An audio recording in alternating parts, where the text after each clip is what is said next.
warahmatullahi wabarakatuh. Salam sejahtera untuk kita semua. Om Swastiastu, nama budaya, salam kebajikan. Perkenalkan, nama saya Rusti Maya, mahasiswa Universitas Sulawesi Barat yang mengikuti program pertukaran mahasiswa merdeka di Universitas Jember.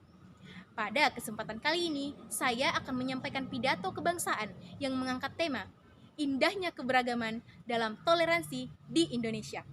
Indonesia adalah negara dengan sejuta keberagaman. Keberagaman yang telah menjadi simbol persatuan dan kesatuan bangsa Indonesia, dikemas dalam bingkai Bhinneka Tunggal Ika, berbeda-beda tetapi tetap satu. Oleh karena itu, kita harus menjaganya agar tetap utuh dan tetap harmonis. Sejauh mata memandang, belakangan ini Indonesia kerap mengalami krisis toleransi. Perbedaan yang ada justru menimbulkan perpecahan di dalamnya. Padahal perbedaan itu sendirilah yang seharusnya membuat bangsa Indonesia menjadi lebih indah karena lebih berwarna. Oleh karena itu, sebagai warga negara yang baik, sebagai pemuda generasi bangsa, kita harus menjaga persatuan dan kesatuan bangsa Indonesia dengan menganut paham toleransi. Jangan sampai Indonesia terpecah belah akibat isu-isu negatif. Oleh karena itu, kita harus mengingat kembali kata pepatah yang mengatakan bahwa bersatu kita teguh, bercerai kita runtuh. Mari menjaga negara Indonesia. Indonesia adalah negara yang beragam. Bentuk-bentuk keberagaman Indonesia dapat kita lihat bersama bahwa Indonesia adalah negara yang kaya dari segi sumber daya alam maupun dari segi keberagamannya. Ada beberapa bentuk keberagaman di Indonesia, mulai dari keberagaman suku, keberagaman agama, keberagaman ras, dan juga keberagaman anggota dan golongan. Yang pertama, keberagaman suku. Keberagaman suku yang ada di Indonesia. Dapat kita lihat bahwa Indonesia adalah negara kepulauan. Dari letak geografis yang berbeda-beda tersebut, Indonesia memiliki banyak sekali suku. Suku bangsa atau yang disebut juga etnik dapat diartikan sebagai pengelompokan atau penggolongan orang-orang ataupun masyarakat yang memiliki satu keturunan. Selain itu, kelompok suku bangsa ditandai dengan adanya kesamaan budaya, kesamaan bahasa, kesamaan agama, perilaku atau ciri-ciri biologis yang dimiliki. Suku bangsa yang ada di Indonesia sangatlah beragam. Setiap suku bangsa tersebut mempunyai ciri atau karakter tersendiri, baik dalam aspek sosial maupun budaya. Indonesia memiliki lebih dari 300 kelompok suku, lebih tepatnya lebih dari 1.340 suku bangsa. Keberagaman yang kedua adalah keberagaman agama. Indonesia adalah negara yang religius. Hal ini dapat dibuktikan dalam sila pertama Pancasila, yaitu ketuhanan yang Maha Esa. Kebebasan dalam beragama pun dijamin dalam Undang-Undang 1945 pada pasal 29 yang menyatakan bahwa negara berdasarkan atas ketuhanan yang Maha Esa dan negara menjamin kemerdekaan tiap-tiap penduduk untuk memeluk agamanya masing-masing dan untuk beribadat menurut agamanya dan kepercayaan itu. Keberagaman tersebut tentunya harus menjadi pemersatu bangsa Indonesia. Karena di Indonesia sendiri ada 6 agama yang diakui oleh negara. Agama-agama yang diakui oleh negara adalah Islam, Kristen, Katolik, Hindu, Buddha, dan juga Konghucu. Keenam agama tersebut hidup berdampingan dalam konsep toleransi dan prinsip toleransi umat beragama. Keberagaman yang selanjutnya adalah keberagaman ras.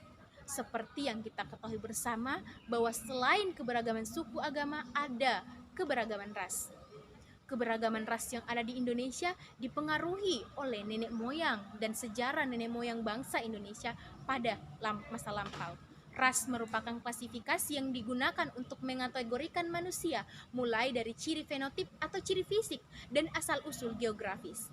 Asal mula keberagaman ras di Indonesia disebabkan oleh beberapa faktor, seperti bangsa asing yang singgah di tanah air, ataupun sejarah penyebaran ras dunia dan juga kondisi geografis yang ada di Indonesia. Persebaran adalah ada beberapa ras yang tersebar di berbagai wilayah di Indonesia, seperti Malayan Mongoloid yang berada di Sumatera, Jawa, Bali, Nusa Tenggara Barat, Kalimantan, dan Sulawesi.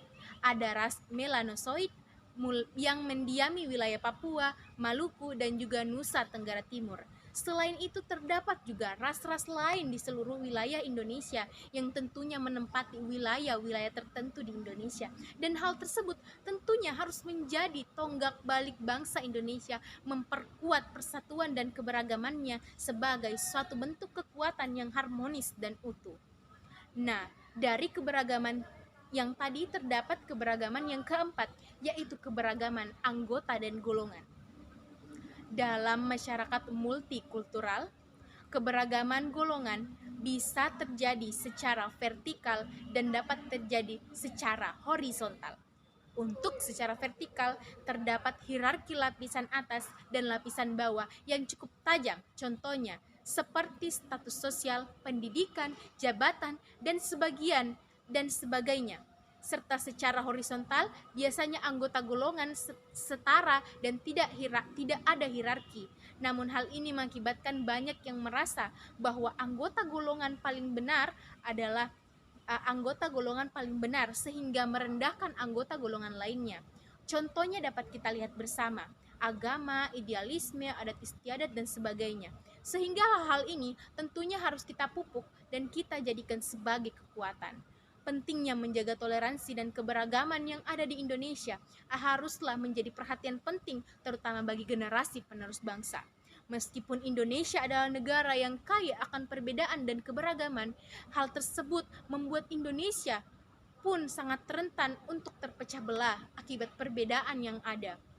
Perpecahan di masyarakat bisa memicu konflik yang menimbulkan peperangan antar bangsa ataupun kerugian yang besar dari berbagai pihak. Oleh karena itu, diperlukan sifat toleran atau sifat-sifat toleransi dan juga tenggang rasa terhadap perbedaan dan kemajemukan yang ada di masyarakat Indonesia. Sifat-sifat toleransi haruslah ditanamkan sejak dini supaya bisa menerima perbedaan yang ada di Indonesia. Perbedaan yang ada di Indonesia sangatlah banyak. Oleh karena itu, kita harus menjaganya. Contoh perilaku toleransi seperti memberikan kesempatan kepada tetangga untuk melakukan ibadahnya. Tolong menolong gotong royong antar anggota masyarakat ketika melaksanakan hari raya ataupun peringatan hari-hari besar lainnya, dan tidak membeda-bedakan tetangga maupun teman, dan menghargai perbedaan budaya yang ada di masyarakat. Contohnya dalam lingkup keluarga dan tetangga. Sikap dan perilaku toleransi tentang keberagaman masyarakat merupakan kunci untuk meningkatkan persatuan dan kesatuan serta mencegah adanya perpecahan dalam masyarakat. Bangsa dan negara Indonesia harus dijaga mulai dari dini. Setiap individu hendaknya mengaplikasikan perilaku toleran dalam keberagaman, suku, agama, ras, budaya, dan anggota golongan. Karena hal tersebut harus dimulai dari dini. Salah satu contoh yang dapat kita lihat seperti kegiatan pertukaran mahasiswa merdeka yang mempertemukan seluruh mahasiswa dari berbagai suku bangsa, mulai dari Sabang sampai Merauke, bertemu di daerah atau di pulau yang benar-benar bukan pulau asal dari satupun mahasiswa pertukaran tersebut. Dari hal ini, mahasiswa akan belajar bagaimana budaya-budaya yang ada di Indonesia, bagaimana sikap saling toleransi, bagaimana sikap saling menghargai. Bukan hanya dari budaya, perbedaan agama, pola pikir, kebiasaan, perbedaan jurusan, dan lain-lain sebagainya, yang tentunya menjadi warna-warni dalam pertukaran mahasiswa merdeka, dan dapat menjadi salah satu upaya pemerintah untuk meningkatkan toleransi dalam keberagaman yang ada di Indonesia. Maka dari itu, kita harus mengingat kembali bahwa bangsa Indonesia adalah bangsa yang kuat dalam keberagaman. Bertukar sementara bermakna selamanya. Terima kasih. Wassalamualaikum warahmatullahi wabarakatuh.